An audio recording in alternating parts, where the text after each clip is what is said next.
నిర్గమకాండము 26వ అధ్యాయము 1 నుంచి 37 వచనముల వరకు వాక్య ధ్యానము. మరియు నీవు 10 తెరలతో ఒక మందిరమును చేయవలెను. నీల ధూమ రక్తవర్ణము గల పెనిన సన్నపు నారతో వాటిని చిత్రకారుని పని అయిన కేరూబులు గల వాటినిగా చేయవలెను. ప్రతి తెర పొడుగు 28 మూరలు, ప్రతి తెర వెడల్పు 4 మూరలు. ఆ తెరలన్నిటికీ ఒకటే కొలత. 5 తెరలను ఒక దానితో ఒకటి కూర్పవలెను. మిగిలిన 5 తెరలను ఒకదానితో ఒకటి కూర్పవలెను. తెరల కూర్పు చివరను మొదటి తెర అంచున నీలి నూలుతో కొలుకులను చేయవలెను. రెండవ కూర్పు నందలి వెలుపలి తెర చివరను అట్లు చేయవలెను. ఒక తెరలో 50 కొలుకులను చేసి ఆ కొలుకులు ఒకదానినొకటి తగులుకొనున్నట్లు ఆ రెండవ కూర్పు నందలి తెర అంచున 50 కొలుకులను చేయవలెను. మరియు 50 బంగారు గుండీలను చేసి ఆ గుండీల చేత ఆ తెరలను ఒకదానితో ఒకటి కూర్పవలెను. అది ఒకటే మందిరమగును. మరియు మందిరము పైని గుడారముగా మేఘ వెంట్రుకలతో తెర చేయవలెను. 11 తెరలను చేయవలెను. ప్రతి తెర పొడుగు 30 మూరలు, వెడల్పు 4 మూరలు. 11 తెరల కొలత ఒకటే. 5 తెరలు ఒకటి గాను, 6 తెరలు ఒకటి గాను, ఒక దానికొకటి కూర్పవలెను. 6వ తెరలను గుడారపు ఎదుటి భాగమున మడవవలెను. తెరల కూర్పులకు వెలుపలనున్న తెర అంచున 50 కొలుకులను, రెండవ కూర్పు నందలి తెర అంచున 50 కొలుకులను చేయవలెను. మరియు 50 ఇత్తడి గుండీలను చేసి ఒకటే గుడారము అగునట్లు ఆ గుండీలను ఆ కొలుకులకు తగిలించి దాని కూర్పవలెను.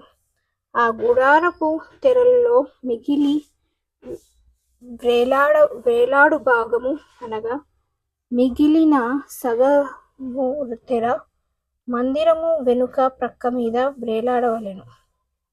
మరియు గుడారపు తెరల పొడుగులో మిగిలినది ఈ ప్రక్కను ఒక మూరయు ఆ ప్రక్కను ఒక మూరయు మందిరమును కప్పుటకు ఈ ప్రక్కను ఆ ప్రక్కను దాని ప్రక్కల మీద వ్రేలాడవలెను. మరియు ఎర్ర రంగు వేసిన పొట్టేళ్ల తోళ్లతో పై కప్పును దానికి మీదుగా సముద్రవాసన తోళ్లతో పై కప్పును చేయవలెను. మరియు మందిరమునకు తుమ్మకర్రతో నిలుపు పలకలు చేయవలెను. పలక పొడుగు 10 మూరలు, పలక వెడల్పు 3.5 ఉండవలెను. ప్రతి పలకలో ఒకదానికొకటి సరి అయిన 2 కూసులుండవలెను. అట్లు మందిరపు పలకలన్నిటికీ చేసి పెట్టవలెను. 20 పలకలు కుడివైపున అనగా దక్షిణ దిక్కున మందిరమునకు పలకలను చేయవలెను. మరియు నొక్కొక్క పలక క్రింద దాని 2 కూసల పలకలకు 2 దిమ్మలను, ఆ 20 పలకల క్రింద 40 వెండి దిమ్మలను చేయవలెను. మందిరపు రెండవ ప్రక్కను అనగా ఉత్తర దిక్కున ఒక్కొక్క పలక క్రింద 2 దిమ్మలు 20 పలకలకు, వాటి 40 వెండి దిమ్మలు ఉండవలెను. పడమటి తట్టు మందిరము యొక్క వెనుక ప్రక్కకు 6 పలకలను చేయవలెను. మరియు ఆ వెనుక ప్రక్కను మందిరము యొక్క మూలలకు 2 పలకలను చేయవలెను. అవి అడుగున కూర్చబడి శిఖరమున మొదటి ఉంగరము దానుగా ఒకదానితో ఒకటి అతికింపబడవలెను. అట్లు ఆ రెండిటికి ఉండవలెను. అవి 2 మూలల గుండును. పలకలు 8, వాటి వెండి దిమ్మలు 16. ఒక్కొక్క పలకం క్రింద 2 దిమ్మలుండవలెను. తుమ్మకర్రతో అడ్డకర్ర చేయవలెను.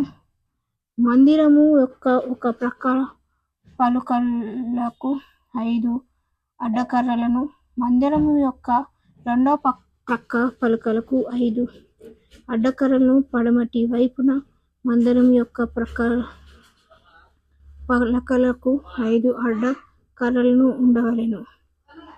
ఆ పలకల మధ్య నుండి నడిమి అడ్డకర్ర ఈ కొస నుండి ఆ కొస వరకు చేరి ఉండవలెను. ఆ పలకలకు బంగారు రేకును పొదిగించి వాటి అడ్డ కర్రల నుండి వాటి ఉంగరమును బంగారుతో చేసి అడ్డకర్రలకు బంగారు రేకులు పొదిగింపవలెను. అప్పుడు కొండ మీద నీకు కనపరచబడిన దాని పోలిక చొప్పున మందిరమును నిలవబెట్టవలెను. మరియు నీవు నీల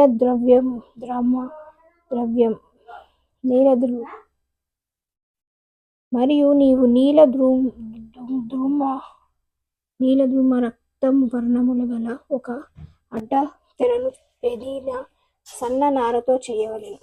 అది చిత్రకారుని పని అయిన కెరూబుల గలదిగా చేయవలెను. తుమ్మకర్రతో చేయబడి బంగారు రేకు పొదిగిన 4 స్తంభముల మీద దాని వేయవలెను. దాని వంకులు బంగారువి, వాటి దిమ్మలు వెండివి. ఆ అడ్డతెరను ఆ కొలుగుల క్రింద తగిలించి సాక్ష్యపు మందసము లోపలికి తేవలెను. ఆ అడ్డతెర పరిశుద్ధ స్థలమును అతి పరిశుద్ధ స్థలమును వేరు చేయును. అతి పరిశుద్ధ స్థలములో సాక్ష్యపు మందసము మీద కరుణాపీఠము ఉంచవలెను. అడ్డతెర వెలుపల బల్లను, ఆ బల్ల ఎదుట దక్షిణపు వైపునున్న మందిరము యొక్క ఉత్తర దిక్కున దీపవృక్షమును ఉంచవలెను. మరియు నీల ధూమ రక్త వర్ణము గల పెనిన సన్న నారతో చిత్రకారుని పని అయిన తెరను గుడారపు ద్రవ్యమునకు చేయవలెను. ఆ తెరకు 5 స్తంభములను తుమ్మకర్రతో చేసి వాటికి బంగారు రేకు పొదిగింపవలెను. వాటి వంపులు బంగారువి, వాటికి 5 ఇత్తడి దిమ్మలు పోతపోయవలెను.